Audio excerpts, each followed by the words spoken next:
Hi, everybody, and welcome to Popcorn Dogs. Here at the Dogcast, Popcorn Dogs. This is one of our shows. Popcorn Dogs is where we talk about movies, and it's when we don't have enough time to research Elden Ring because lives exist outside of the podcast that we just say, hey, let's just talk about a movie that we know and love, and that is Popcorn Dogs. This is a podcast about psychopaths and cattle pistols and psychopaths. Yeah, that's pretty good. My name is Brad. I'm one of the psychopaths here today. Who else do we have? My name's Tyler, and not a psychopath. If anything, I'm the protagonist cowboy. If we had a psychologist in here, they would have a field day with all of us, I think. Yes. You're kind of the Josh Brolin type. You can call that is the nicest thing anybody's ever said to me in my entire life. Oh, who is someone that? called me handsome today at work. Tops that. What? Yeah, Was it you in the mirror? No, it was a bartender. She called me hot, and I was like, nice. It's a confidence boost. No, I didn't say anything. I did the finger guns and everything. I was like, whoa, nice. Just delivering kegs. You're hot. Well, it's because I'm a manly man, and I do man things, and I lift kegs. Whenever someone says that there's something here, Tywin Lannister, just like anyone who says they're a manly man is no manly man. Anyone who says they're a king is no king. I'm a weak little boy. There you go. You did reverse psychology on Tywin Lannister. There we go.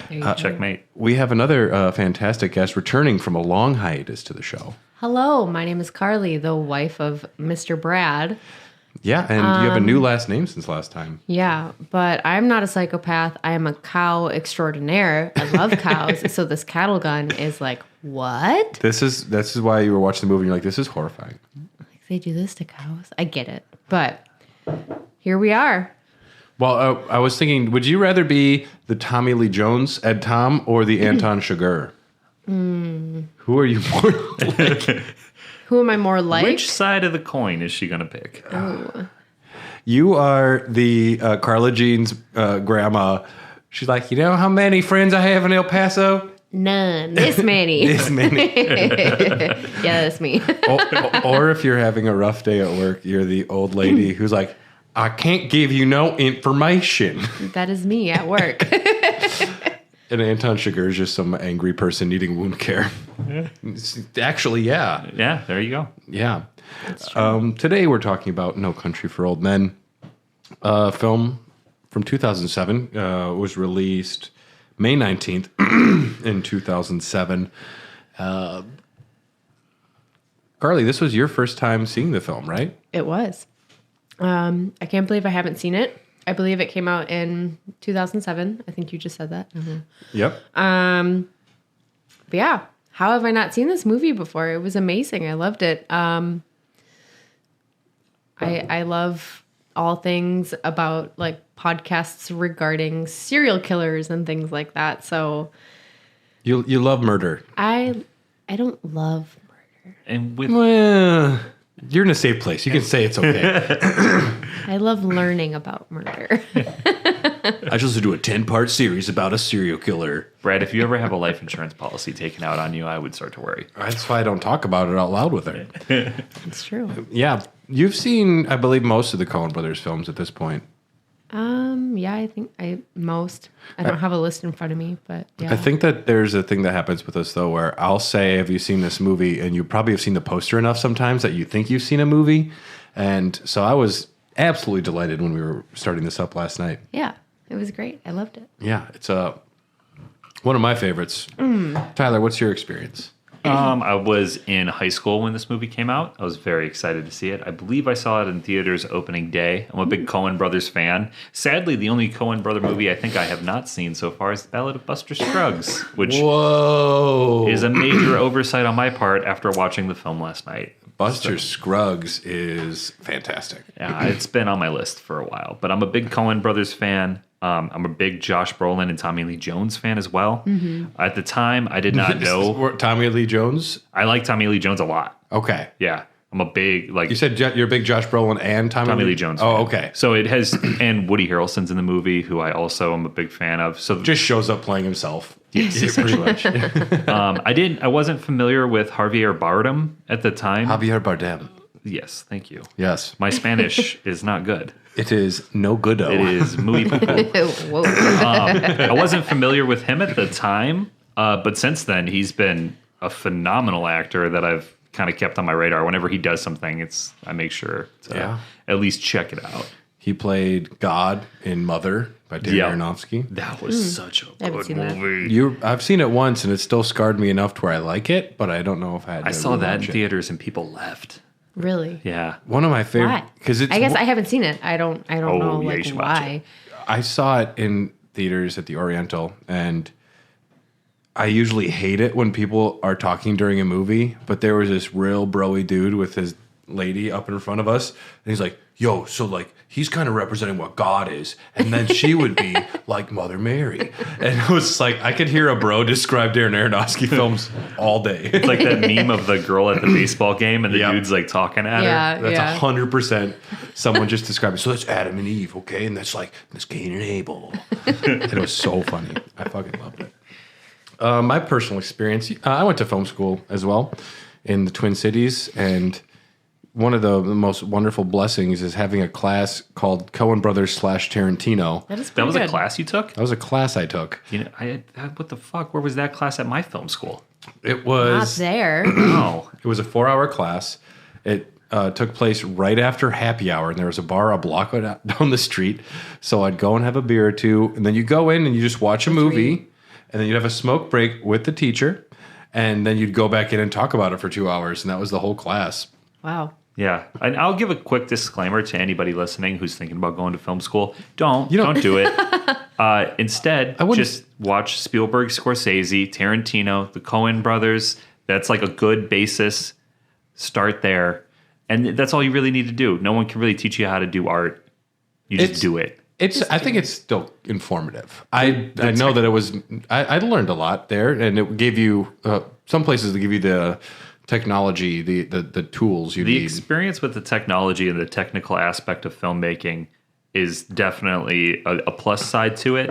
But at least with my film school, they tried to teach you how to be creative, and I feel like that really hampered my creativity moving forward. Looking at everything through the lens of, is it possible to make this? Is it what an audience wants to see? Kind of killed my love for film for a long time. So I remember when my ding dong teacher told me, you should change your edit this way and cut out some of this, and I said, I edited it right the first time. I like it. yeah, And they were unhappy with me, and I'm like, I don't really care. I pay money to be here. I was pretty arrogant. Yeah. Hear me out. You don't need film school. You just need popcorn dogs. That's all you need. Hey. We're going to start a Skillshare, an extra tier of the Patreon where I just tell you to watch movies, and it'll cost you $500 a month. Do you want advice from people who were not successful in their college careers? Listen here, I got 0 credits on IMDb, but this is what you're going to want to do. I have an IMDb. I'm supposed to have 1 credit, but I did not participate in the shoot, so that kind of sucked. No, that's funny. But we had the Coen Brothers class, and the Coen Brothers are some of my favorite directors that I've seen films of. I've voraciously took in all of their films except one. I've loved all of them. What's that one? Intolerable Cruelty. They made one romantic comedy that they didn't write the original script for, I believe, and it's starring That's George it? Clooney and Catherine Zeta-Jones. Otherwise, their movies are usually all 10 out of 10. Our cat is named after the Lady Killers film. Pickles. We have Pickles, which Lady Killers is criminally underrated. It is. It's great. But yeah, watch all of them. No Country for Old Men is interesting because it's the first film that they made since Lady Killers, I believe, which was 2004. They had taken like a bit of a longer break. And the Coen Brothers, Joel and Ethan, they're from St. Paul. They're known for their films either being fucking screwball, wackadoodle insanity or dramatic, intense pieces of art. And sometimes both at the same time. Yeah. I think my personal favorite by them is, No Country for Old Men could be argued as my favorite, but Oh Brother, Where Art Thou is a masterpiece, and it is a wonderful adaptation of the Odyssey, essentially. And once I learned that, I was so pretentious I let everybody know. Did you know that only one of the people on the set actually had read the Odyssey, and that was Tim Blake Nelson? The Coen Brothers never read it. they took some of the imagery to like, Cyclops, John Goodman. They really just kind of took the big ideas and just ran with it without actually reading it. Hell yeah. Way to go, guys. Or maybe they just said that in an interview because they are total shitheads when people are talking to them. They will not answer any questions, which I do like about the Coen Brothers. Yeah. Did you know that Oh Brother We're Out Thou is one of the only CDs that Brad has in his car? It is true. Yeah. We got it at a thrift store, and I said, I can't not buy it. No. I mean, how else do you get psyched to go to work? You listen to the Soggy Bottom Boys. Right. Soggy Bottom. That's coming up in another Popcorn Dogs. Yes, it is. Yeah. Soggy Bottom. And we'll work on our impressions. Yeah. I'm going to have that impression ready to go. All right, let's get into it. Isn't it? No Country for Old Men. It's based on the book of the same name by Cormac McCarthy, which was released in 2005, quickly snatched up immediately by, I think it was Scott Rubin bought the rights.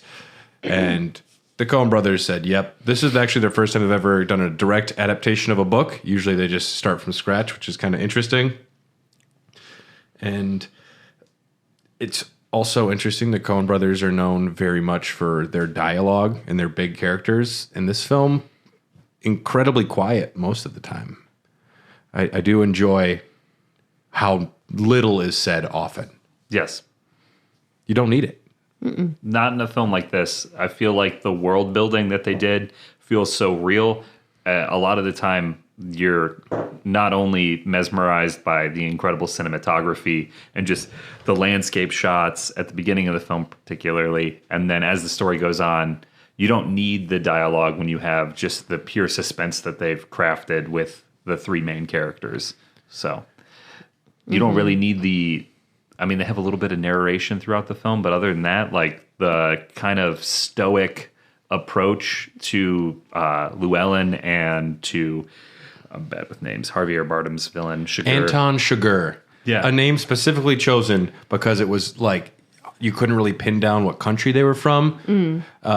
They also designed that entire character to kind of look like an alien and just didn't belong anywhere, it worked. Yeah. The lack of dialogue also kind of reminds me of the old Clint Eastwood films.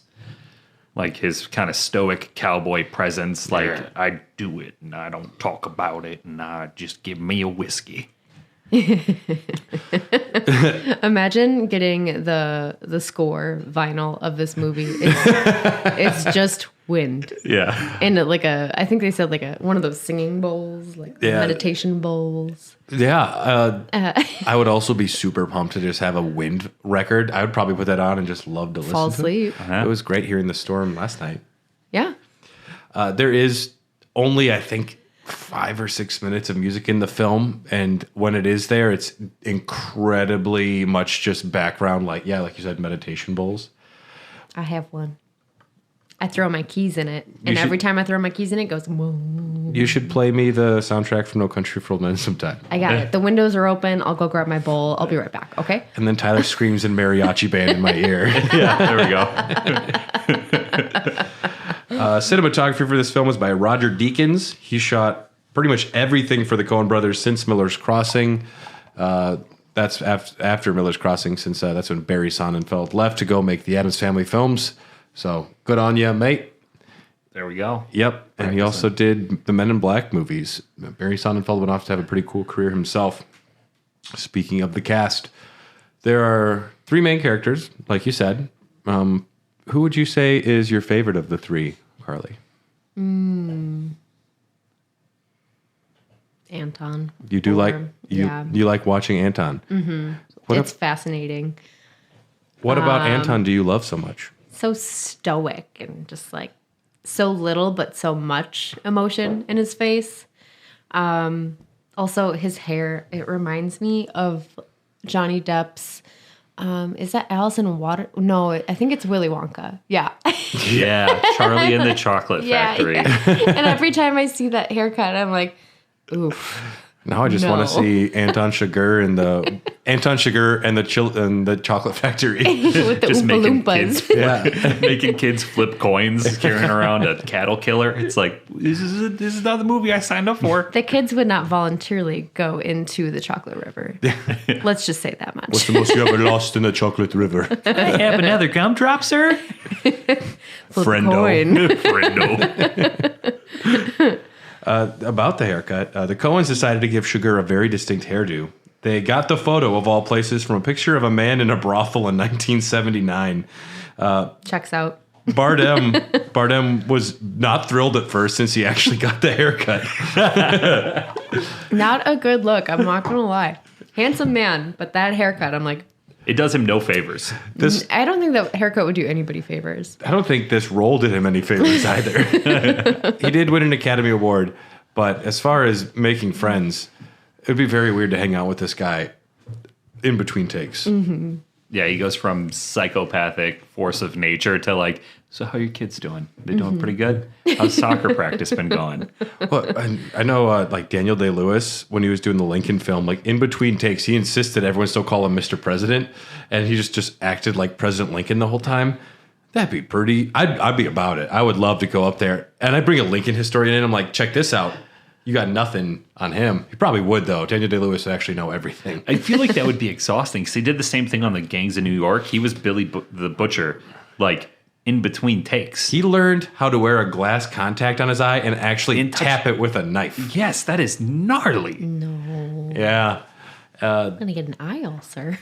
Yeah. Well, and he's played people with like physical deficiencies as well. And he just would have someone actually like take care of him and clean him for a few months. My left foot. Yep. Yeah, that's crazy. Dude's intense. There, yeah.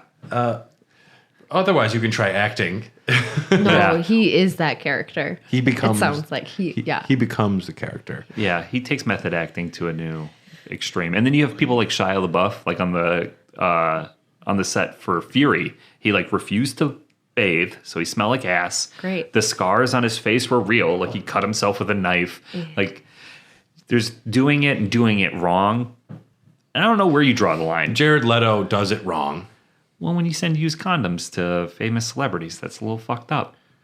When you send used condoms to anyone, it's pretty fucked up.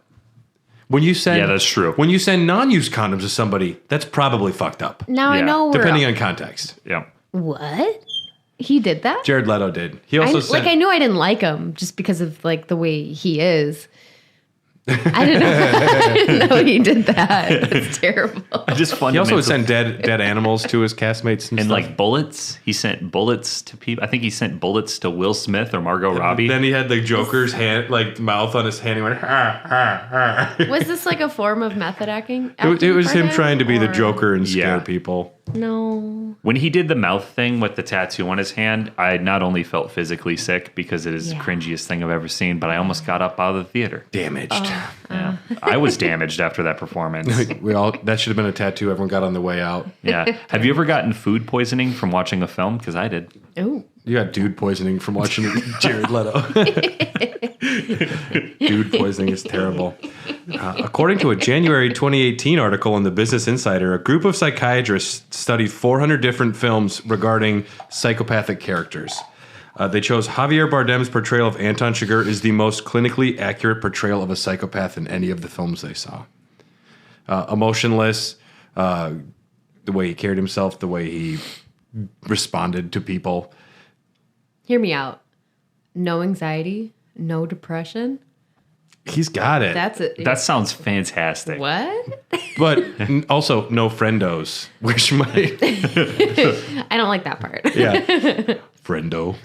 Sorry, I actually that's sometimes the dialogue becomes a part of my life, and sometimes I call people friendos still, and I don't. I should start saying it more like Anton to fuck with people, but I was on the phone with my mom on the way over here, and I said, I don't know shit about fuck, which is a line from Ozark that is phenomenal, and you should use it every time you don't know something. I try. Or I'll do from Glass Onion. I'm very bad at dumb things. Yeah, there you go. I'm bad at stupid things. Yeah, I put it on a coffee mug at work, and people are like, "What does that say?" And I'm like, Don't ask me to do anything. Clue is a stupid game. Stupid. Could you imagine if I was in a cubicle and they came over and they were like, Tyler, we need to talk about your coffee mug. Like, what's wrong with it? Does And it say you sit up and you have the bob haircut. Yeah, it says I don't know shit about fuck, and it's like this is an adult atmosphere. You're crossing some lines here. Also, I need that TPS report by 5. So Thank you. Mine would be a performance review. Like, your mug lies. You're bad at good things. You didn't say you were good at good things. You just said you were bad at stupid At things. dumb things, yeah. You could be horrible at everything. Right. They don't know. Everything's just dumb in mine. You got to play some cards close to the chest. So that's one of our main characters. Who's another one? we have Tommy Lee Jones playing Llewelyn. It is our... No, he's not. He's playing Ed Tom Bell. Josh Brolin plays the Oh, that's what I meant. My bad. You want to do Josh Brolin? Yeah, Josh Brolin. I looked down at the case and saw Tommy Lee Jones. Yeah. And it was my bad. Oh, I didn't even. Llewelyn is our forced perspective, our forced protagonist, the honorable cowboy, so to speak. Really good character, in my opinion. It's kind of the strong silent type. He is nice to the people he cares about. He's even nice to a dying man after second guessing himself. Saying he's nice to people is interesting. He's so sparse with his words, But he comes in, doesn't explain anything to his wife about what happened, and she's like, "What'd you get?" And he's like, "I'll take you in the back and screw you." Yeah. And You don't know their dynamic. But it is Right? like they're perfectly matched for each other. And he is nice, but it's just interesting that he doesn't give anything to people he doesn't like. Yes, and he's very honorable. After doing a dishonest thing, he is forced to do an honorable thing that almost gets him killed at the end of the film when the lady is like, "Hey, I got some bears over here," and he's like, "I'm waiting on my wife." Like it seems he has a code and he lives by it. And although we don't explore it too much in the film, they do a good job of putting across that this is the good guy. This is the guy that you should root for. I would maybe disagree. That's the way that I've interpreted it, and I've seen the film now like 3 or 4 times. He's a good guy. I thought he was a good. The good guy is Tommy Lee Jones. Well, yeah. Well, that's why I say that Josh Brolin is our forced protagonist, because I feel like Tommy Lee Jones' character is actually the main character of the whole film. To me, I see 3 characters. I see evil, I see neutral, and I see good. Josh Brolin is making... Josh Brolin, his character is great. Llewelyn is awesome. He is incredibly equipped to handle situations, and he's still way in over his head in this. He's 10 out of 10 smart. I would be incredibly intimidated by this guy. But Yeah. not serial killer smart No. or psychopath. But it's like you didn't Sociopath. even look all into your money satchel. Like you just checked the top little bits. It's kind of on you that there was that tracker in there. Yeah, and that you also got to think though. This film takes place in 1980. Yep. That kind of technology is probably not something that a cowboy, because I'm just going to use the term cowboy. Yeah. We don't know what he does for a living, but he seems pretty self-sufficient. Well, He's hunting at he's the beginning of the film. Carson Wells though says, "Do you find the transponder?" He's like, "Yep." He's like, "What? Do you know what a transponder is?" Like, "I know what one is." He gets defensive. He's a Vietnam vet, so he is familiar with That is true. with technology. But in the moment, in the 80s, maybe that's not something that you first think of. And him being as smart as he is, Dude, he knows somebody's coming looking for it. So maybe it's, I need to get the fuck out of here as fast as possible. He's 99% smart in what he does. Like when he's coming up on the Ultimo Hombre and he sees the body just sitting under the tree, he looks at his watch and then he waits for like I forget what it was, like at least 20 minutes just to make sure no movement happens. Yeah. He's smart until he's moral. Yeah. Because much like the real world, any good thing you do is immediately punished. Yeah. And I agree with your 3 main characters. I don't see them as good, evil, and neutral. I see them as man and nature and change is the way that I chose to view it. And him being man against this unstoppable force of nature that is Anton. Well, I figure I put Anton as change. I would No, put Tommy Lee Jones as Yeah, I change. thought Tommy Lee. Sheriff Bell. Tommy Lee Jones is man confronting change. That's the whole point of the opening monologue. He's like comparing yourself to old timers and feeling outmatched and not able to live up to what the youth are doing. It's like the ultimate story arc for Tommy Lee Jones is to face change and decide to still go on. Yeah.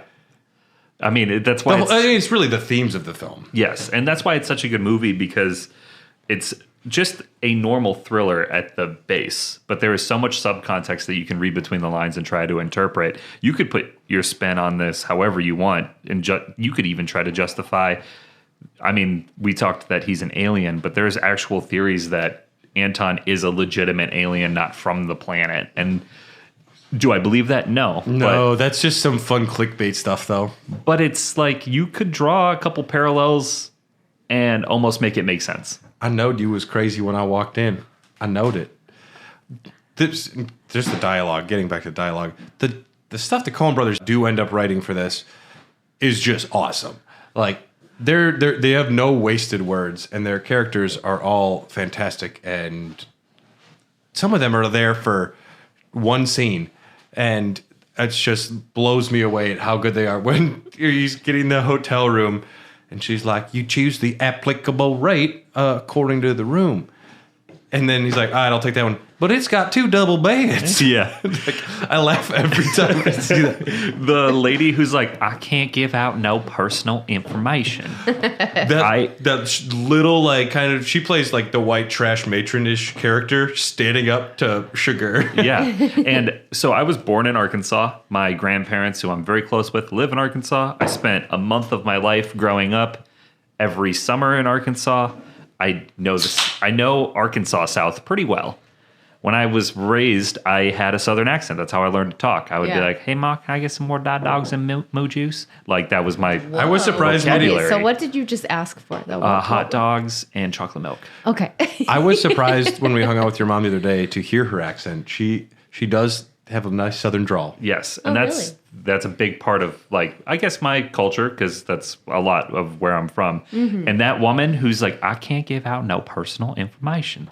I know that woman. I've talked to that one, not the actress, but I've talked to 100 women like that in little podunk Arkansas towns. Like, will that be all for you, sugar? And I'm like, yeah, you fucking, you're making me blush. Just give me my high life, please. Where does he work? Thank you. I can't tell you that. Where does he work? Yeah. I cannot give out any personal information. She's one of the only people that stands up to him in the film. And he does have like a perverted code where he plays by a certain rule book. And she won't give up the information. And he won't force her to do something that's outside of, like, his code. And I think, like, his nature is to just kill people, right? Like, he could have brought in his cattle gun and been like, boom, give me the information. / let me just go look through your books real quick. But then he heard, like, the toilet flush, and he was like, and he looked back. He was like, "You know, I could have just killed you, but I'm not gonna because there's another person here." I don't know. I agree. I agree. I think that risk is something that he was taking into effect. But also, he just would have killed that other person too. He doesn't care. No, because he's a vicious killer. She stands up to him, and then he tries to, like, come back at her, and she gives like a puffing up her chest, like, "What are you gonna do?" And he's like, "All right," like beating on her chest. He's smart, calculated, and he does have some sort of, like, playbook. The people that he kills are people that are trying to identify him. When he goes to the gas station, he's like, "You getting any weather, any rain up there?" Boom. And when he goes in to kill Stephen Root's manager character, and the other guy's like, "I'm just an accountant. You going to shoot me?" Then he turns around and looks at him. "Did you see me?" Yeah. I'm just like, "Oh, no." Yarp. I did. Yarp. I'm not going to be able to unsee that now. How is everything over there? Narp. He's not going to get back up, right? Tommy Lee, speaking of people you know, Tommy Lee Jones plays every one of my dad's friends who disapproved of me skateboarding. He plays everyone that just quietly looked at me and thought I was a dumb kid. He is the coolest old Texas sheriff you'll ever see. Yeah. He is one cool customer. You think Josh Brolin doesn't, like, ever talk. Tommy Lee Jones doesn't say anything unless it's to kind of be a little bit of a smartass with people. Yeah, or talk about how horrible the world is. Oh, I just love it. you want to, what is it? Like the FBI are going to go out to the crime scene. You want to go out there? He's like, is there any more bodies? He's like, then I guess I don't need to go. He's a cool customer. And I love the way he approaches situations. He has the younger deputy with him, and the other guy's like all like talking, almost like kind of doofy about it. And he lets the other guy explain everything, and then he just agrees. He doesn't like give out information. He kind of plays it pretty close to the chest. Ed Tom, he starts out the movie with the monologue, and he's talking about you can't help but compare yourself to the old timers, and about how things are getting out of control. It's bringing just the title right into the film, like No Country for Old Men. Things are changing, and he's starting to feel outmatched, and cut right to Anton Chigurh has been captured by this police officer, and he caught him, so he clearly did something right. And then he's just the biggest idiot ever and just sits him down behind him on a bench while he's talking to another guy like, oh, I got him. He had some sort of air compressor, though. And yeah, as soon as he hangs up, the most vicious murder you'll ever see. I wrote a paper on that scene in film school because it is excellent. Like a use of, I guess, set design is what it would be. The black scuff marks on the white tile from the struggle are incredibly powerful. The fact that the guy starts bleeding from his neck and Anton is bleeding from his wrists, it makes the film so incredibly realistic. And the guy sitting with his back to Anton, I mean, it makes sense for the predicament he believes he's in, because he doesn't have a weapon. He's got something you would see on a farm all the time with the way they kill cattle. So who knows what he got picked up for? I'm assuming probably something not super intense. Could but have been in a he lets stolen car. Yeah, he lets his guard down because he's like, this guy's just this weird, quiet, big dude with a cattle killer. It's very weird that he is caught at the beginning. It's a weird way to start it, but it's just he's so like cold and calculating the way he just quietly like slides it under his feet and just he's a big dude. To walk that quietly is impressive. And that's something that he does several times in the film. At one point, he'll even take off his boots to be quieter. The only thing that weirded me out about him, besides everything, is when he goes in and he kills the gang members, and then he removes his socks on the crime scene and throws them. I don't know why he takes his socks off there, and that bothered me this time. In the hotel? Yeah, because I understand he wants to keep his shoes clean. I get all that. And you're quieter when you take your boots off, too.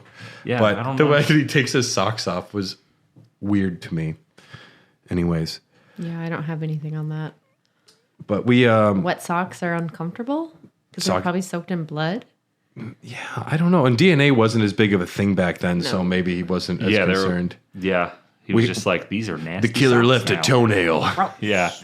And another cool thing from that scene that I didn't notice until I watched a little video that one of my commentary YouTube channels did on it is I always thought he was checking the room for more guys after he kills those 3 guys. And he's not. He's looking for money. He's checking the layout of the room so he knows where they could be hiding in the next room. Because he goes up to that one wall and he feels it to feel how thin it is. So he knows he can shoot right through that. Which he does immediately after he takes the first guy out. He goes into the closet, turns the light on, and looks like it's not big enough to hold a guy around the corner. And it's great the way he just barges in, just like his mind just tracks where he thinks guys are going to be. That's great. Yeah, that was a detail that I did not notice and that they pointed out. And I was like, that's pretty fucking cool. Some of the subtle things are really nice. You don't need to have Llewelyn explain that he's a master hunter or a smart guy. You see him take one shot, pick up the shell, put it in his pocket. You see the way he approaches situations calmly. It's very effective storytelling, and it's all visual, which film students salivate after that stuff. Yeah. So he finds $2.4 million. He finds the money. He brings it back. He brings the guns back. He hides them. We mentioned he doesn't mention anything to Carla Jean. Actually, he says straight up, it's a bunch of money. Yeah. What did he? I found what's in the satchel? Bunch of money. Where'd you get it? From the taking place? From the getting place. From the getting place. That's it. Yeah. Where were you? Don't matter. You keep running that mouth, I'm gonna take you in the back and screw you. And then she goes, big talk. Yeah. My favorite line is, well, what am I gonna tell Mama? And we'll start by standing in the door and saying, Mama, I'm home. He's Like, so matter of fact. he goes, you and I, we're gonna fly out of the country, but first have to take care of this thing. She's like, what about Mama? She'll be fine. Yeah. I got the cancer. And then she says something else to him. Where she's like, fine, I don't want to talk to you anyways. And he goes, that'll work. Yeah. I very much get the feeling that Josh Brolin's character is like the younger Tommy Lee Jones character. It's where Tommy Lee Jones might have been at a younger point of his life trying to be a little more gung-ho and face problems and make big decisions. Whereas an old man, he doesn't bring his gun out when he's going. He's like, I'm hiding behind you. Yeah. He also makes a comment at the beginning of the movie, doesn't he? That he was sheriff the same time his daddy was sheriff in another county, and that he was proud of it, and he likes to think his father was too. Yeah. I don't know why, but that always kind of stuck with me with his character, because it's like I could see him being Llewelyn being the younger version of him, but I think he would have been even more gung-ho trying to space himself from the old timers. Like, there was the guys that wouldn't take a gun with him, and maybe that's something that he does in his later years, but at the time he probably would have had an AK, a rifle, 2 handguns, and been like, all right, let's do this. My daddy's one county over. I love the I was like, Gaston Boykins didn't carry a gun. He was an old timer up there. And I was reading the facts today. Gaston Boykins was a real sheriff in like one of the cities they mentioned at the time. No shit. Yeah. Wow. That is just a name the Coen Brothers would use, though. Gaston Boykins. That is a pretty good name. Good name. Yeah. I think Llewelyn, our Ed Tom might feel a little bit of like fatherly needing to take care of Llewelyn too, because he sees like maybe a younger version of himself in there, because he very much makes it his mission to take care of him. Yeah. And this is a film where our 3 main characters barely ever see each other. Only, I don't know if they're ever in the same shot as far as Chigurh and Llewelyn. It's close, but the one thing that this film does really good is the realism that if somebody is hunting you, they are going to hunt you. They aren't going to James Bond it up when they get their chance to give you, this is my plan all along. While I have you here, Mr. Bond. Like, Chigurh is there to murder him and is attempting to murder him 100% of the time. There's no coin flip for Llewelyn. There's no dancing around the subject. It is, I am going to find you and kill you. And Llewelyn is trying to get away. And he is trying to get away at first, but once he realizes that he knows who he is and he's coming, he's like, we can't even fly to another country because this guy will come. Mm-hmm. So he decides he does want to make a stand. And he still just gets immediately outmatched because he's sitting there in that hotel room and he's like just waiting. He doesn't expect a fucking cattle pistol to shoot a lock at him. Just shoot him right. Could you imagine how bad that would hurt? Yeah. Well, and Ed Tom is so quiet and smart. When he goes to their trailer, he just he sees the lock punched out, and then he goes and he looks right across where it was and sees the indent on there. And you can just see him always piecing things together, and he just never talks. He goes, "Oh, Sheriff, shit, we just missed him, Sheriff." Yeah. The milk is sweating. It's still sweating. Well, we got to put out a call. For what, a man who recently drank milk? Yeah. We don't know shit, dog. What do you want us to say? Also, quick side note, the guy who plays the deputy is Dillahunt. Yeah, is the lazy eye guy from season 1 of Deadwood, which I'm currently watching. And I spent a large portion of my rewatch last night on No Country for Old Men looking at that guy going, where the fuck do I know you from? And it was hard to pay attention to scenes at a certain point. I'm like, I know you from somewhere. They even shot the damn dog. That's a dead dog. Yep. Yarp. Yarp. And then he's a good guy, Llewelyn, because he wakes up in the middle of the night thinking about this guy not having any water. And he makes what is like a bad decision for what he's like. It's good to be moral, But to go return to a crime scene you think you got away from. Also, if he hadn't gone back, he probably wouldn't have found that transponder until too late. So it might have been the only reason he survived as long as he did. It's the nihilism in the film, in my opinion, that is kind of shows through that nothing really matters because he gets away with an immoral act. Taking the money is immoral, essentially, at its very foundation, even if it is drug money. Not reporting the crime is immoral. You can get into leaving the guy without water is immoral. I think the most immoral. But Well, then it's not like he had water.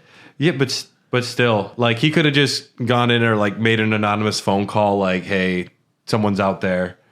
I think there might have been a crime," and then just hang up. I don't know. There would have been a way to get some water out to him without maybe putting himself in danger. I don't know. But the fact that he's not punished for doing an immoral thing, and then he chooses to do the moral thing, and then he's almost immediately killed by the cartel. Jamie Lannister. Oh God. Yeah. Comes back to Jamie Lannister. It's a very smart movie too, because he's getting chased by the dog. He gets out of the water. First thing he does is he like pulls apart the pistol and like blows the water out of it. Yeah, while the dog is fucking sprinting at him. Imagine your focus while there's a pit bull charging. And you can see it too after he ejects the shell and he blows out the chamber. When he's putting the magazine back in to rack another round, his hand is shaking. It's very subtle, and it's like the panic, and he almost misses it his first time, and then it goes in, and then he has to rack a bullet, and then he just... The only thing I find slightly, and it's nitpicking at this point, the slightly unrealistic is that you'd have two hands on that pistol when you shot that. Like, he gets up in full, like, movie pose, you know, like, one hand, shoulder out, like, bomb. But you just went, like... Yeah, this. but you're right there. You just racked it stand up, and, you know... Didn't he just get shot in the left arm, though? Shit, did he? He did get shot. shot. No, he got shot in the left shoulder. Yeah, so that makes sense. He wouldn't use it. Yeah. Fucking egg on my face. Well, The light. silent shotguns didn't exist in 1980, so that's okay too. I'm looking for Llewelyn Moss. Did you go up to his trailer? Yes, I did. Well, I'd say he's at work. Do you want to leave a message? Where does he work? I can't say. Where does he work? Sir, I ain't at liberty to give out no information about our residents. Where does he work? Did you not hear me? We can't give out no information. Movie. So Llewelyn, he goes to buy 10 poles. Well, first he hides his he hides the money. He gets to a hotel. He hides the money.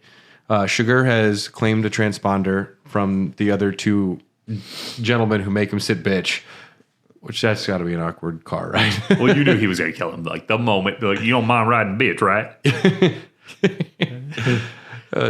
I don't want to sit next to that man. I wouldn't want to There's one seat left. Me. There's one seat left on the bus. I get off the bus. Yeah. There will be another one. Just grab the next one. Yeah. That guy's haircut scares me. Yeah. Yeah. The choices that led up to that haircut. Yeah. He must cut his own hair. Well, you think about it, and this is just me pulling something straight out of my ass right now. It Love makes sense. Wow, that's huge. How'd you get that in there? Oh, man. Sorry, if you can't see it and you're listening, folks. Sorry. It's heavy. No, he probably cut his hair like that because his hair was in his eyes, and he doesn't give a fuck what his hair looks like. He's like, just get the shit out of my eyes. I got to be able to shoot my cattle killer. You'd also maybe he also likes to have it long in case he needs to cut it to like instant secret identity. Yeah, he could be. I could see that. Yeah. Maybe he just saw someone with that one time and was like, that's cool. He also, I don't think, cares about secret identity because he walks into the police station or headquarter thing and just kills that guy behind his desk and then is just like very nonchalant about it. Yeah. One of the greatest things he does when he has been shot by Llewelyn later in the film. Yeah. He got a shirt, cotton balls, put it in the gas tank, put it back in, lit it on fire. Boom. Just casually walks into the pharmacy like nothing. And then he knows it's going to blow up and everybody's going to go running. And he goes and steals all of the stuff he needs for his wound. And I'm like, what a guy. Smart guy. Yeah. It makes me very uncomfortable watching him clean his wounds, but I'm impressed. It's almost like he probably has experience doing that. Yeah. And also, if there's a car on fire outside of a business, I can attest. I've seen it. I worked at a Chipotle once, Did you go running? a car caught on fire. No, in our Tyler parking ran lot. in and made some Chipotle. I was the grill guy, and I flipped some chicken, and everybody's in line ordering. We were very busy, and I went, "That car's on fire," and I pointed, and no one heard me, and I went, "That car's on fire," and then my cashier was like, "I'm not going to scream," but she screamed, "The car's on fire." Then everybody paid attention. You know what people did? They ran right up to the glass to watch the car burn. Sure. Yeah. The car was like from me to Carly away from the window. I'm like, you should maybe get back. Cars Yeah. explode. That shit's got gas in it Right. and oil. And I've played enough video games. I can shoot that thing. And We've seen too many. twice. We've seen too many movies though. Cars don't always just blow up like that. yeah, that's true. Played way too many Grand Theft Auto games. They even make a comment about that when Ed Tom is trying to track down Chigurh, who just keeps changing cars. He's like, you wouldn't think a car would burn like that. So clearly, Chigurh has done something with the car to like more intensely burn it. He Walter Whited it. He took the squeegee and put it on the battery terminal. Reminded me of something else I love about Chigurh. When he's out there at the crime scene and he wants to like pry off the VIN number, he goes, "You got a Scroogey?" Yeah, that's right. And I want to say Scroogey at work, but I will never. should. I would never live that down. Hey, Kale, you got a Scroogey? You should. gotta- See what he does. It's just Kale. He would Ed Tom the shit out of me. What now? Just give me that disapproving look that I am so used to. You're fired. Go home. Does a grown man talk like that?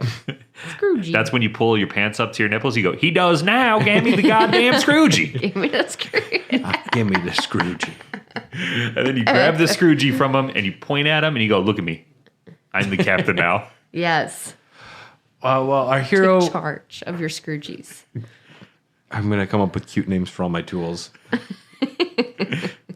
And find a new job. He claims his tent poles, though. He realizes that he is in the thick of it there. So there's the shootout that happens at the motel with Chigurh and this other gang. Chigurh becomes very angry here because he learns that somebody else has a transponder tracker. Which the only way to get that is if you like are working for the same people. So he is very upset. He's been outsourced. He's just there's multiple tools hired for the job. Yeah. Luckily, our homeboy Llewelyn got a room across the backside of the place, so he was okay. He heard the shit going down. He knows he's in there pretty Isn't bad, he- and you can see him thinking. He's like, "Nope, there's just no way," because he's trying to think of how the fuck could they have known to come here. Well, Chigurh, apart from the transponder, the first thing he does is with the VIN number, tracks down where Llewelyn lives, goes to his place, gets a phone bill, calls every number, finds the one person that sounds more familiar with Llewelyn, not like a business or a spot like that. Odessa, Texas, drives to Odessa with the transponder, and that's how he winds up close enough to it. It's just methodical, intense. That's why I feel like he's just a force of nature the entire film. He is just doing what he needs to do, and anybody who gets in his way is either taken out or given the chance of a coin flip. Yes. I was going to say, and you don't see him eat, but you do. He eats that bag of peanuts. Yeah, and he almost chokes on it when you married into this. That was one of the only times you really see him offended, too. Yeah, Oh, man. We used to belong to my wife's father. yeah. It's like, Do you think that's where he got some sympathy for this man? He was like, wait. This wasn't like passed down. You wanted to do this? You married into this? I think he was more offended that he is taking somebody else's legacy, or like he didn't build it himself. He is just inheriting something. And I think that's the vibe I got. Oh. I don't know. I could see that, yeah. I thought there might have been some weird, like, sexist view where, like, the man is supposed to provide and he got it legacy from- kind of factors into that. But at the same time, he doesn't outright. Like, the one woman that stands up to him, he doesn't even, like, force the coin flip. So it probably is legacy and has nothing to do with the gender of the hand-me-down. Yeah. He's offended, though, regardless. Yeah. Choking on his cashews. That guy you can tell he gets immediate horrible vibes from him, too. He's just scared. Yeah, he's like, "I got to close. What time do you close? Dark?" He's like, What time to go to bed? Yeah, I forgot about that. What time you go to bed? About 9 o'clock. Should I come back then? Well, we'll be closed. You live in that house back there? And then he does the coin toss. Don't just put it in your pocket. That's your lucky corner. It'll just get lost of their coins, which it is. Yeah, Just another the mind game there, because the coin. It always to me felt like the coin to him is just like chance. It's like you recognize my license plate from Dallas. You could be a threat, but you're not a big enough threat. So I'll give you the benefit of a coin toss. It's fate meets chance. It's like Yeah. But at the same time, it means nothing to him, but it means everything to the guy who has no idea what he would have lost on the coin toss. And that's his little fuck you, almost tongue-in-cheek moment where it's like, you have no idea how close you came. To death. But it doesn't matter because you'll never know. You might suggest, you might think it and after you think about it for a while, but like that's your lucky coin, don't lose it or lose it. It doesn't really matter. because he knows that it's also just a coin and doesn't matter, but the act of it has made it incredibly important to him. Strange guy, that Chigurh. Strange fella. Woody Harrelson just walks into the film. I love it.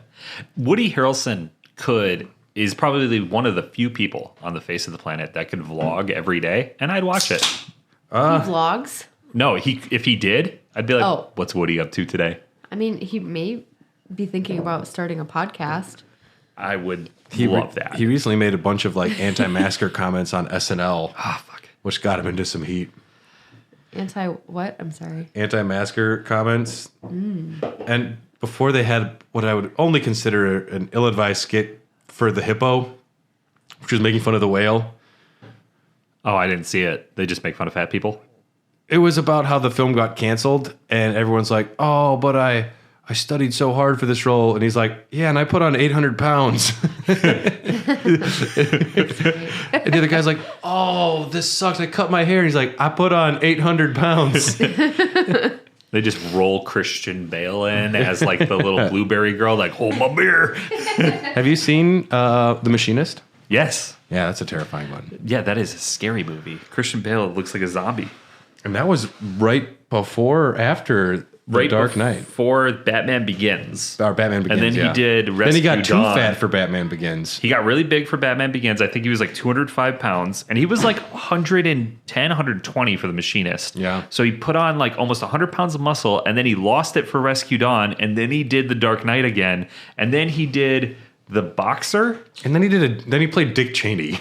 Yeah, which also great movie. He looked great. I haven't seen it. I just like his performance. That's Adam McKay, right? I think so. The guy who did The Big Short. I think it's the same guy. Yeah, I think his name's Adam McKay. he does a lot of the comedies. Yeah, he did Step Brothers and Talladega Nights. I could be getting him confused with like 3 other people right now, but we're going to give all those film credits to him right now. Yeah, I forget. Yeah. But Carson Wells walks in, and Woody Harrelson does kind of play himself. We learn in a throwaway bit of dialogue that he was a retired Vietnam, not corporal. He was up high. He was an up high guy. And he's another tool. He's one of the only people that has claimed to have met Chigurh and knows his face. He also kind of embodies the disconnect from like the government and the bigwigs to the people like the boots on the ground. Like he is he looks the part, but he's very fancy. He's the FBI guy. He's from the city, and that kind of shows for me that he's got this disconnect from the core people that are involved in this, like the small town country kind of people. He's not a small town country guy. He's a numbers guy in a big way. He has that really scary comment where he's like, I was counting the numbers on your building on the way and it's missing a floor. It's probably the 13th floor because it's bad luck to have a 13th floor in a building. But No, it's true. But I think that there was I think there was an extra floor.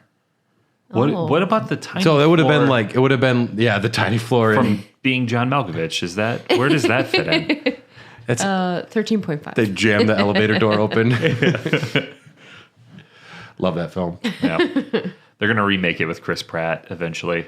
my buddy on April Fool's Day posted, "Fuck, they're remaking A Clockwork Orange," and they had the Dahmer kid playing him, and he was like screaming, "No, no, no!" I was like, Oh, Evan Peters. "I'm like, it's April 1st. It's a joke." Yeah. And he's like, "Well, it seemed real though, right?" And I said, "No, No. It looked like a very obvious April Believe Fool's nothing. joke." Yeah, That would Ever. be the worst movie to remake. there's just no point. I mean, not Really? only would you get canceled so fast remaking that movie, but how do you perfect perfection? Also, you don't make that movie these days. No, you don't.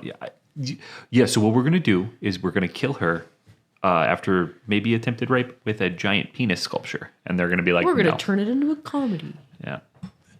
We're gonna. It's starring Ed Helms in the lead role. We're gonna make it a buddy cop. Don't worry, it's all about Beethoven. The lovely Ludwig van.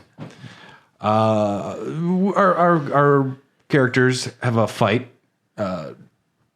Llewelyn does get the upper hand after he gets a couple people killed. He jumps in that guy's truck. He's like, "Don't worry, I ain't gonna hurt you." And the guy gets shot in the throat. Yeah. Immediately. And then, yeah, he starts driving the truck, and like 10 bullets fly through the windshield. Yeah, it's pretty scary. Yeah. He's just lucky the dead dude was on the accelerator. Otherwise, that car would have stopped. He kicks the guy's foot over and puts his own foot down. Damn. Yeah. I missed that. He thinks fast. He does think fast. But at one point, he gets the advantage. He gets Chigurh's gun away from him and shoots him.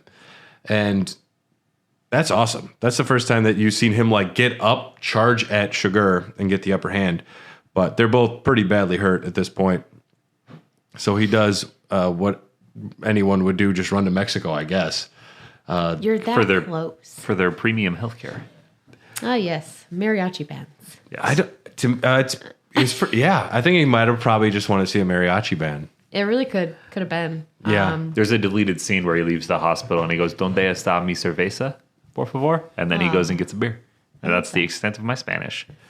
And then he just like sees a mariachi band, he's just laughing. He's like, "This is great." And he's like, "Oh, fuck, my $2.2 million." And then he checks his watch, like, "Gotta go."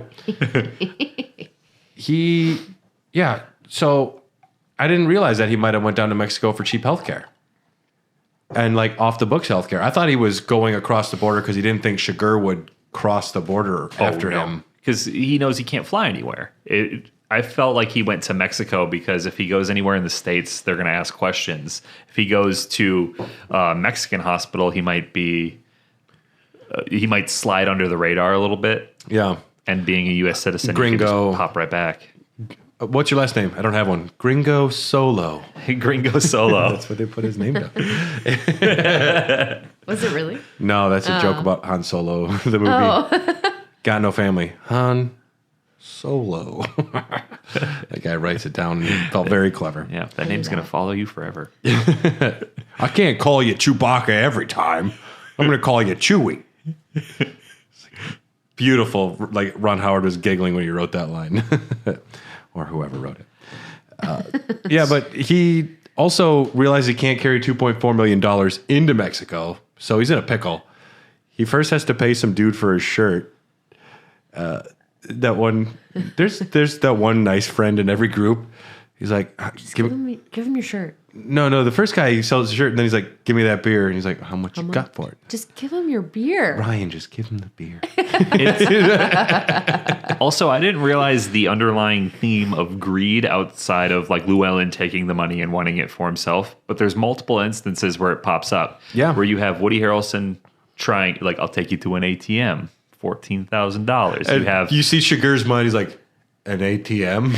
Yeah. You have the guy, he buys the shirt, and then the guy wants more money for the beer. Yeah. And at the end of the film, when Chigurh's in the car accident and he kid. pays the kid for his shirt, as he's walking away, the kids argue for the $100. But also- part of that's mine. Also, the kid, though, the guy's like, he's like offering him money for the shirt. He's like, "Heck, man, I'll give you my shirt."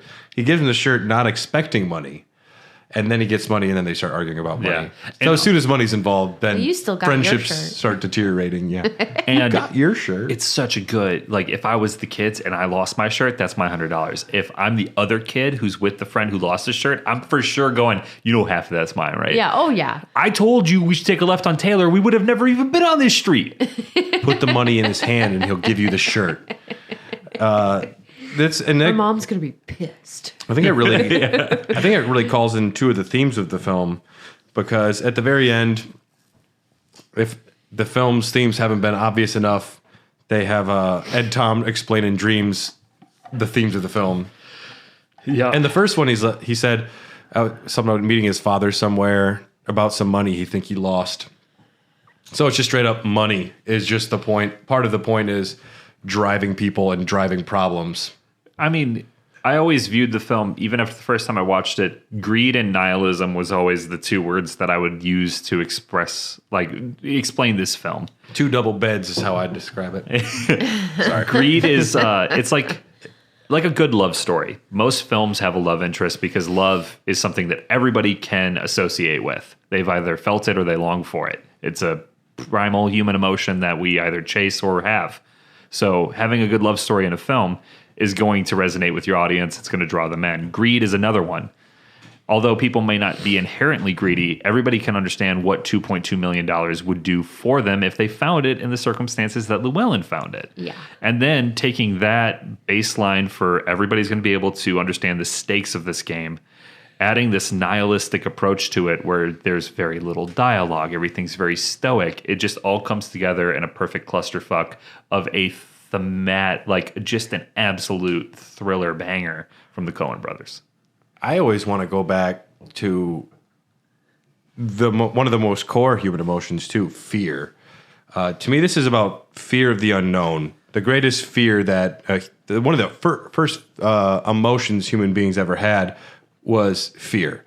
Fear of what's coming in the night, fear of losing your life, of pain, of loss. Fear is eternally baked into who we are. And Ed Tom at the very beginning is just talking about the fear of things he can't keep up with, things that are changing. And the whole time he's just feeling like he's not able to be a part of this world anymore because he doesn't understand it. And the very end of the film, when he is going back into that hotel room, it turns into Schrodinger's Anton Chigurh a little bit, where the hotel room either does or doesn't have a monster inside of it. And he doesn't, he has to face his fear and decide he wants to try and still do something in this world, do good. And luckily, fucking the cat was dead. It's not in that room. Yeah. Yeah. I think fear is another core emotion I get in the film. But Chigurh kills Woody Harrelson. Carla Jean finally runs into Ed Tom, and Ed Tom says, your man's in trouble. I'm going to help him. So Ed Tom is finally able to catch up to the hotel where Llewelyn is staying, and we see the gang members fleeing the crime. And Ed Tom, rather than driving after the fleeing villains, he's there just to save Llewelyn. He is looking out for his friend. He knows him. I don't know if I call him a friend, but he feels responsible for him, and he goes in, and Llewelyn is dead. Like you put it, his younger self. His younger self. Yeah. As referenced by Men in Black 3. Because he is. Yeah. Yeah. He is. And it's interesting that, what was your first thoughts when our main character died off screen? I was like, that's not him. No way. That's not how movies work. Right? Yeah. I remember being very upset too to not see Llewelyn actually die the first time. Well, I was excited. ooh, Tyler likes chaos. I do. It is, especially when I saw this film, I had just been introduced to the concept of nihilism. And as an angsty little My Chemical Romance, and that's the first reference. Are you talking about Yesterday? Oh yeah, no. This Because is when a you were an while back. angsty little My Chemical Romance. Oh, you're talking about another time. Yeah, we're going Okay. back a ways. Younger Tyler. Like 2 days ago? A couple, 2, 3, 4, 10 years. Okay. A marriage ago. Yeah. I was, when I first encountered nihilism as a concept, I was very smitten with it because I was like, this is fucking awesome. Nothing matters. And I'm just emo and awesome. But I love it. having him die off screen is like the biggest kind of FU if the film does have a very nihilistic concept to it, because it doesn't matter if he dies or not. Change is coming for everybody, and you can fear Yeah. it, you can run from it, but it's gonna coming. happen. And To me, it doesn't matter how he dies. He just is going to die like everyone else. I think it doesn't even matter that he did, because time keeps moving. The story, It matters because Ed Tom's only like real goal was to try and get him safe. He wasn't trying to like stop the bad guys. He let him get away. He had told Carla Jean, "I'm gonna help your man. I'm gonna try and save him." And so he goes straight there and he finds the dead body. Like, to me, it was Ed Tom's journey, and that's a good way of looking at it. he's listed as top billing in the film. Tommy Lee Jones, despite being in not as much of the film, but to me, doesn't matter that he died or like how he died. It matters that he died. Yeah, I think you're right. That I never really thought about it through that lens. It almost cuts right away to the next scene to the crime scene swarming, and then Carla Jean walking up, and Ed Tom just walks over, just takes his hat off, and she starts crying. We don't need no fucking words. Like, that's heartbreaking. And her mom's got the cancer with got this zero many friends. With In this El many, Paso. Zero. you know how many friends I have? You don't often see a Mexican in a suit. I was like, Jesus, Grandma. It's 1980s. Yeah. That doesn't even fly in 1980, Grandma. You might need to take a trip down to the South. Blatant racism is everywhere, and they are unapologetic. current. Oh, 2080. One state I'll never want to live, Texas. Yeah. So to me, Sorry. no. I could live in Austin, Texas. Carly coming through with a big fuck you to all our Texas listeners you, with a big slam dunk. I'm on here once per year. Fuck you, Texas. Okay. Keep going. Brad. There's a lot of good people in Texas. I'm Most sure- of yeah. I'm sure they there's- all live in yeah. the big cities though. No, yeah. I'm just I don't want to live there. It's too hot. So, fun fact, the Coen Brothers were not going to film any of this in Texas despite it being set in Texas, and they told it to Tommy Lee Jones. He says, "That's not a good idea."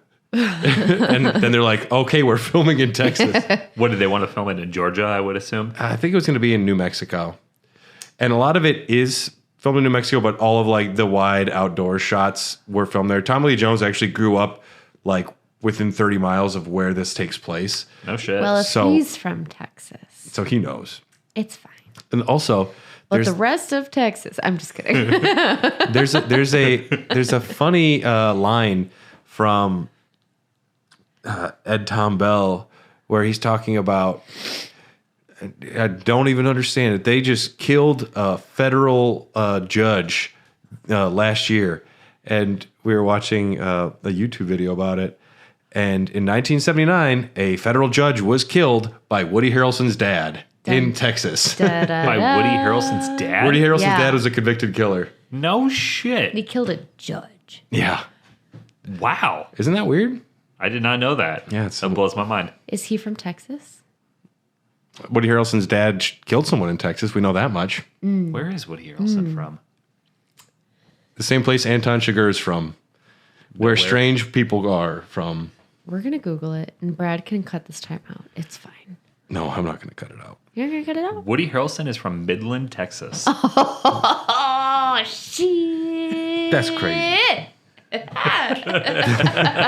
So you still like no one from Texas? Yep. No, Woody Harrelson. He's cool. He's cool. His dad? No. Yeah, I don't know the situation. I don't either. I'm gonna I can't. I'm gonna side on murdering people as bad. Maybe. God damn. But what if it was Brad like a with the Denzel? controversial take What if here. But what if it was like a Denzel Whoa. Washington? Like, my daughter needs cancer care. If I don't kill this person, Are you referring to John Q? I prefer Susie Q myself. What? Wait, the movie John Q. I'm talking about the movie Susie Q, starring the Pink Ranger as a ghost, made for TV Disney original. Oh, I've never seen Oh, it. I was not a think Disney it's kid. I think it's the first Disney original. Really? Yeah, she's a ghost. Susie and Q. She's a ghost, and he wants to take her to prom, but she's a ghost. What a dilemma. I know. Can you- Buy a Ouija board, perform a seance. I mean, what's so hard about it? we Hey, recently watched both Ouija films. Are they good? the prequel's great. The first one is regular schlock, and then a little known director named Mike Flanagan comes in to direct the prequel, and it is the most beautifully made film ever. Imagine like a prequel to Hot Garbage. You're like, oh, Damn. And it's Hot Garbage, Origins of Evil. Yeah, it's strangely good.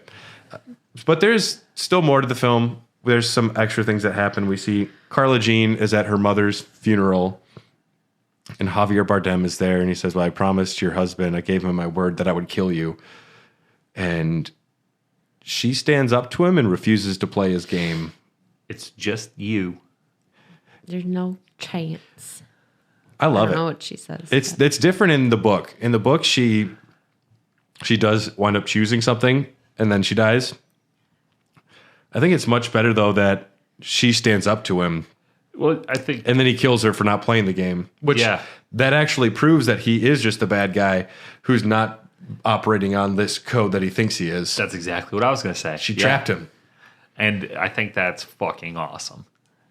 Plus the line where she's like, just the delivery of that line, it's just you. Yeah. Like, that probably true. fucks with him at some point because they're. You know what really fucks with him? The moment she broke his spell by doing that, he gets hit by a fucking car while he's going through a green light. What are the chances of that? As soon as he like breaks his whatever one of the rules he lives by and proves that it's just him doing it and not the quarter, he is punished by fate and destiny fucking immediately. Yes. That's the spell being broken. She broke some cosmic spell there. I'm calling it. You got a bone sticking out your arm. You got a fucking bone sticking out your arm, bro.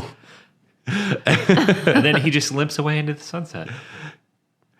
And I think that's the right call for him too. I mean, evil is still out there.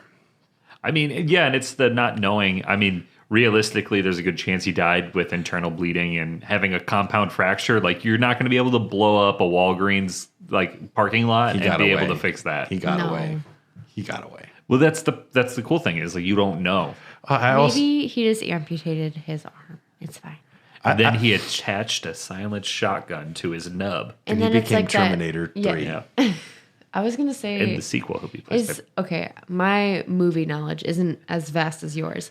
That is it. Quentin Tarantino when the girl has a gun for a leg. That's technically Robert Rodriguez, but it's part of a two-part film the with Tarantino. Grindhouse Oh, films. okay. Death Proof and Planet Terror. Yeah. So he gets one of those. Yeah. Is what I'm saying. He'd have a silent shotgun for a arm. Yeah. I mean, that would. And then he could hold his cattle killer in the other hand. Or he would get the cattle killer attached to it because he uses that thing all the time. Yeah, that's true. He would just get a backpack for it, and then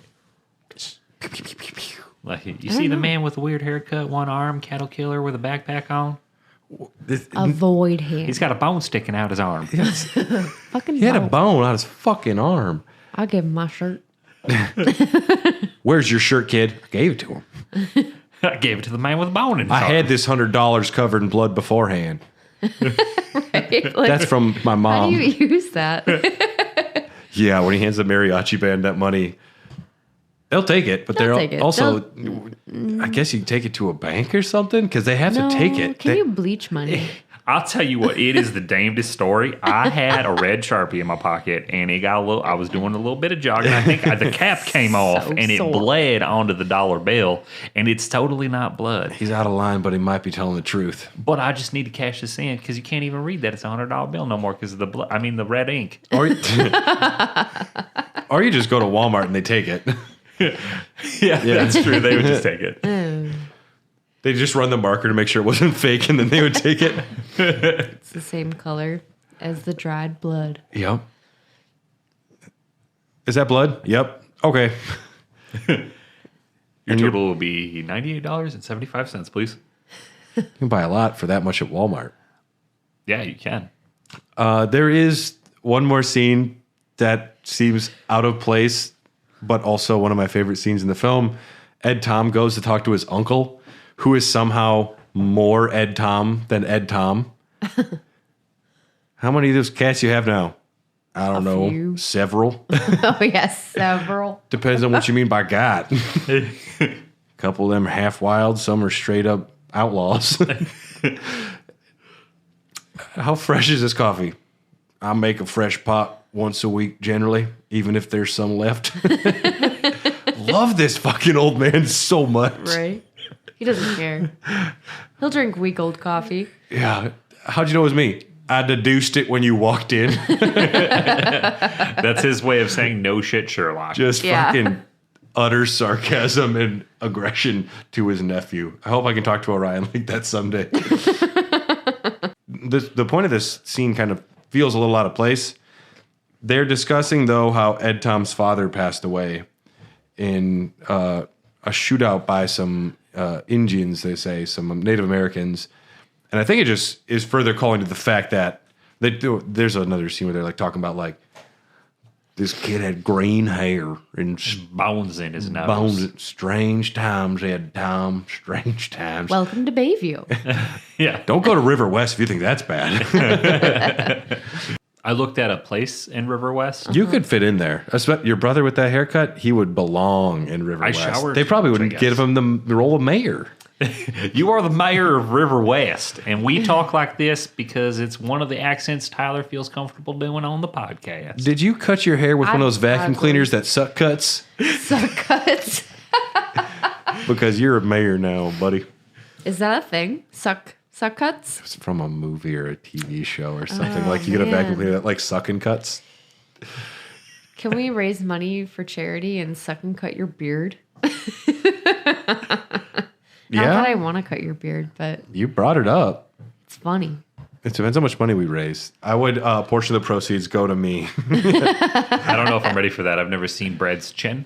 Neither have I. It's been obscured by hair. Javier Bardem might be in there for all we know. Until we open that As door. long as you don't have the haircut, you're good.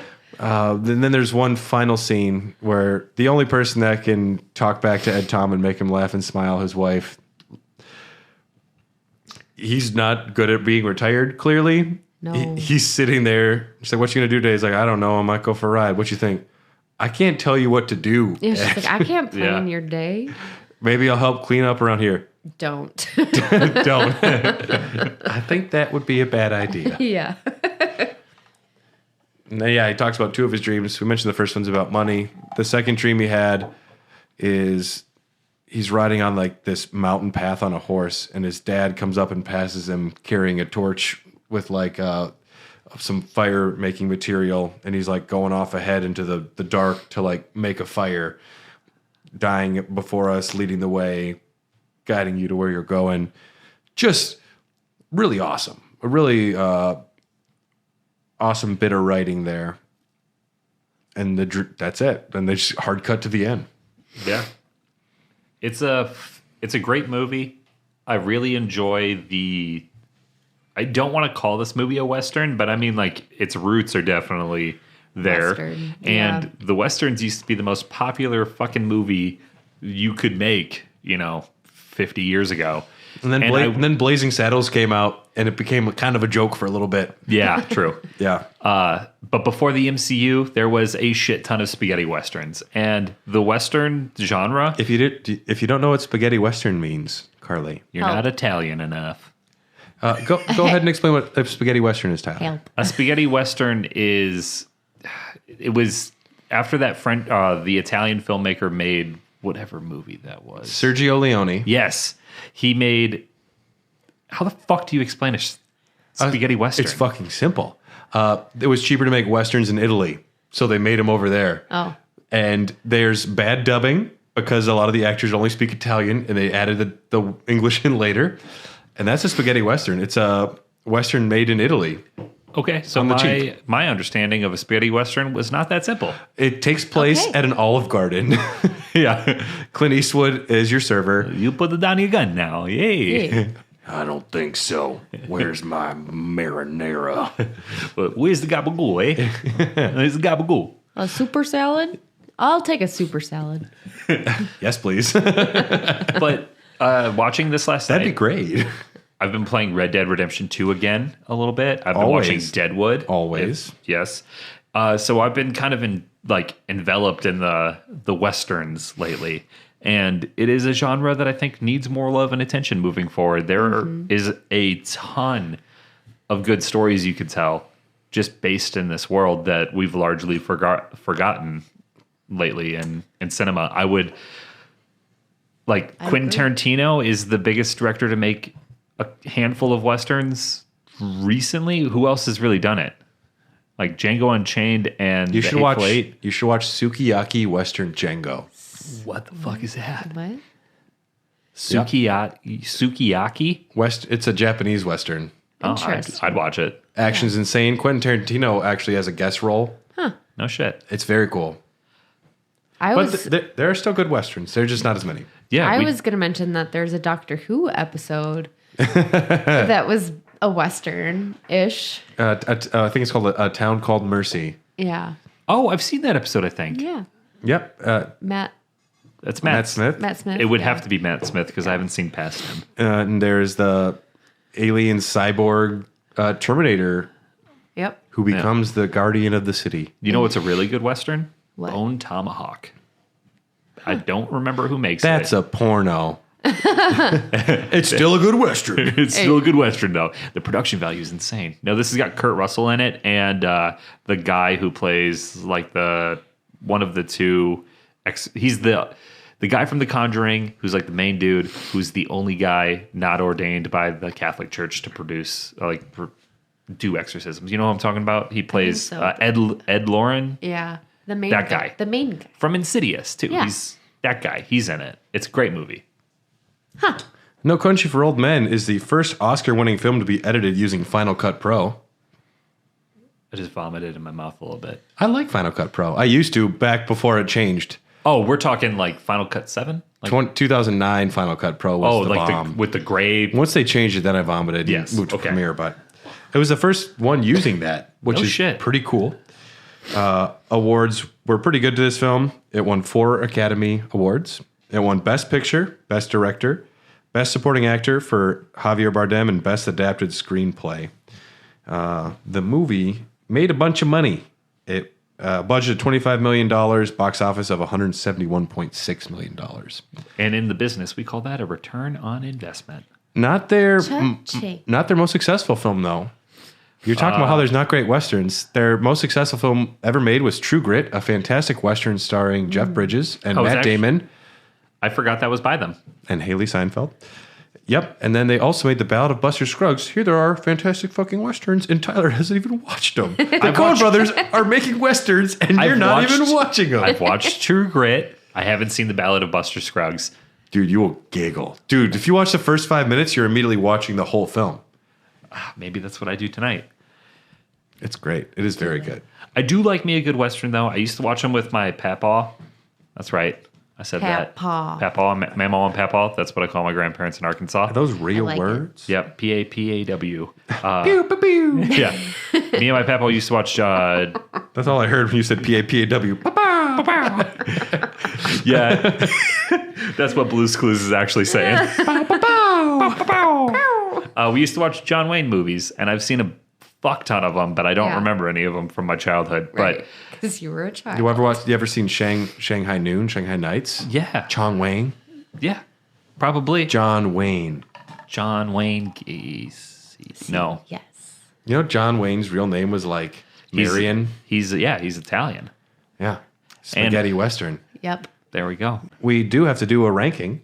Yes, this will be fun. As we enter our second film that isn't a Marvel Cinematic Universe film into the ranking. Congratulations. Well, this is fun. I've heard you guys do this before. So we're going to start, Do I have to explain myself? No. not for a podcast worth of time, not like 90 minutes, but a good 10 seconds Yeah. if you have thoughts that are relevant. Maybe. I would go No Country for Old Men or Captain America 1. No Country for Old Men. No Country for Old Men. No Country for Old Men. I think we have a winner already. No Country for Old Men or Barbarian. No Country for Old Men. I gotta go No Country for Old Men. As much as I love Barbarian, If Barbarian was as good in the second half as it was in the first, my thinking exactly. I just was so full of anxiety and terror, and I'm like, get the fuck out of there. that was the most scared I've ever seen you watching a film was Barbarian. Well, the first easily the most. First, Carly yeah. was so quiet and weird that I thought something else was wrong. I've never seen her that upset. That's the first. That movie is legitimately scary for the first Yeah. good portion of it. My date had to leave the theater. I I couldn't remember even you telling us see that. the end of the movie until it came out on HBO Max. I really wish the story was she left the theater. I don't know I where she stayed. went. I stayed. I should have stayed because I did not get another date after that. So I should have just watched the end She's of the probably- movie. she's What probably a tr- bitch. I'm Tyler, just kidding. Tyler or It's her. fine. A little bit of both. I'm just kidding. No, nobody's a bitch. Carly just talks like this. People, it's okay. But Texas, I'm just kidding. I was just gonna say, but Texas, full of bitches. I was We're actually- passing through Texas later this year. They're going to be looking for you. It's I'm going to fine. Texas at the end of the year. I got it. We're My going to name- Amarillo. My name Moss, and I can handle anything that's coming. My name Moss. My name You're my name of Moss. Is that what you said? Moss. Llewelyn. No, you're Carla Jean Moss. Carly Jean Moss. Llewelyn Moss. I can handle anything that's coming. And I From am. Texas. And I'm Ed Tom. Ed Tom Bradley. And I can't give you no personal information. Damn it. I'm the strongest character in the film. Actually, I changed mine. I'm going to. But he's got 2 double beds. You want an additional room? But it's got 2 double beds. There's one right next to you. No, I like that one. But it's got 2 double beds. That's another thing too. When he's buying the tent, what does the guy say? Like, He's like, wait a second. you want just the tent poles? Yep, I can order you tent poles. It'll be coming. He's like, no, just give me a tent. Do you have a tent? Which tent do you want? I want the most poles. Yeah. I love how people that the core group of characters are interacting with have no idea what's going on. Yeah. Yeah. No idea. They are so oblivious to the life and death cat and mouse game we're watching. Well, he comes in to that one store and he buys the pair of boots. And then the guy sells it to him, and then he comes back in later wearing How are like them boots? like a medical gown, and then the boots. He's like, "How them holding up?" Yeah. You ever get many people wearing no clothes in here? No, it's peculiar. Well, there's that one super nice guy who has the chicken truck, Yeah. and Aw. he's like, "If you're looking for an airport, where would you go?" He's like, "We look for an airstrip or an airport." And where are you flying? I don't know. I've been there, man. Just got to get out. I get it. Just the nicest dude you'll ever meet. Oh, that's funny. I've been there. Okay. Guardians of the Galaxy 1 or No Country for Old Men? See, this is where it starts to get tough. No Country for Old Men. No I would Country for agree. Old Men. Yep. It is artistic masterpiece. Avengers Infinity War or No Country for Old Men? No Country for Old Men. Yep. No Country for Old Men or Thor Ragnarok? No Country for Old Men. And that's my favorite MCU movie, so that's really slam dunking it there. No Country for Old Men is now number 1 on our list of MCU films phase 1 through 3 plus Barbarian and No Country for Old Men. Seems like you need to venture out a little bit. It was easy to just rank the MCU films. Once we do another rank the Star Wars films, Yeah. that one will get off the rails. And then we're going to have to bring on Matt Grenier to rank the MCU Phase 4 because it involves watching 4 TV series that you will be there too. You, Tyler, might not be there. I do not invest it anymore. But What? you're actually caught up on all of the TV shows for the newest MCU stuff. Oh, yeah. I thought we were talking Star Wars, and I was like, No. we skipped that one show. Well, I skipped that one show. Yeah, but yeah, as far as people that have seen all of Miss Marvel, Loki, Moon Knight, Captain America, and Winter Soldier, I liked Loki. Scarlet Vision, Scarlet Vision? Or WandaVision. or WandaVision. I was going to say, they get did those- one for Scarlet. I get those two confused. Who's Scarlet? All right. Well, that brings us to the end of our strange journey. No Country for Old Men is a fantastic film. So I think one of the ways we can go forward with Popcorn Dogs is I sent a text over to Tyler suggesting 2 films and you chose one. And I think it'd be great if you sent 2 suggestions over our way and then we could choose one. That works for me. And it seems fun. We get to pick our poison and you choose the poisons. So All what right. was the other one that you threw out there? Velvet Buzzsaw. Also, okay. great movie. Is that Jake Gyllenhaal? Yeah. Yeah, okay. I tried to make sure there was something on streaming. So if people hadn't seen it, this is on HBO Max. If you're listening, at least it was when this came out. I watched it last night on HBO Max. And it's so good. The No Country for Old Men or Velvet? Okay. Velvet Buzzsaw's Buzzsaw on was a Netflix. Netflix original, I believe. Pickles? Our cat is saying it's time to eat, so we're going to wrap this up here. Here, the Dogcast exists because of people like you, so thanks for listening. If you have any questions or thoughts about this episode or anything at all, you can reach out to us on Instagram at HairTheDogcast or Twitter at HotDogcast. And if you want access to our Discord, access to these episodes months in advance, as well as a lot of really other great perks, check out patreon.com/HairTheDogcast. There is a whole bunch of exclusive episodes for you there. Thanks for... Money me. Money me now. Just a little bit, please. Like and subscribe. We would do this more often if we could. Executive producers, Ryan Christianick, Kip Kipper, Brian Ward, Jordan Hoff, Phil Wright, and Anton Chigurh. That's scary. Like and subscribe. You Like think and it's just subscribe 25 for no. cents? What's the most you ever lost by Patrons. listening to a Patreon episode? This is your lucky podcast. And on the next episode, we can't talk about that because this is only for Patreon members for at least a couple months, at least probably half a year. So it wouldn't make sense. But thank you for supporting us.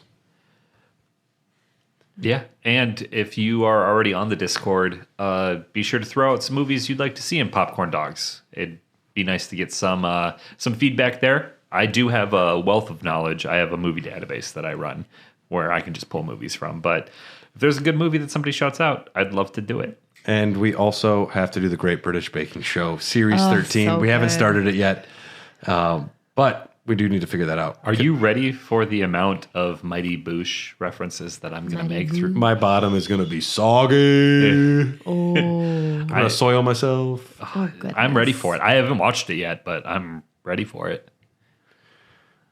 Anything else you'd like to say, Carly? I don't have a database, so don't expect a lot of great things coming from me, but I am here to be the doofy character of this podcast. You're the only likable person on the show, Carly. Hi, I am on here maybe once every other year. We'll have you on Popcorn Dogs more often. That's a nice thing. It doesn't require you to play 35 hours of God of War. Cool beans. I like that. Yep. And thanks for listening. We'll see you next time. Bye.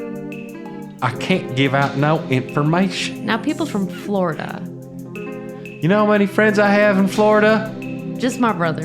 This many. This many.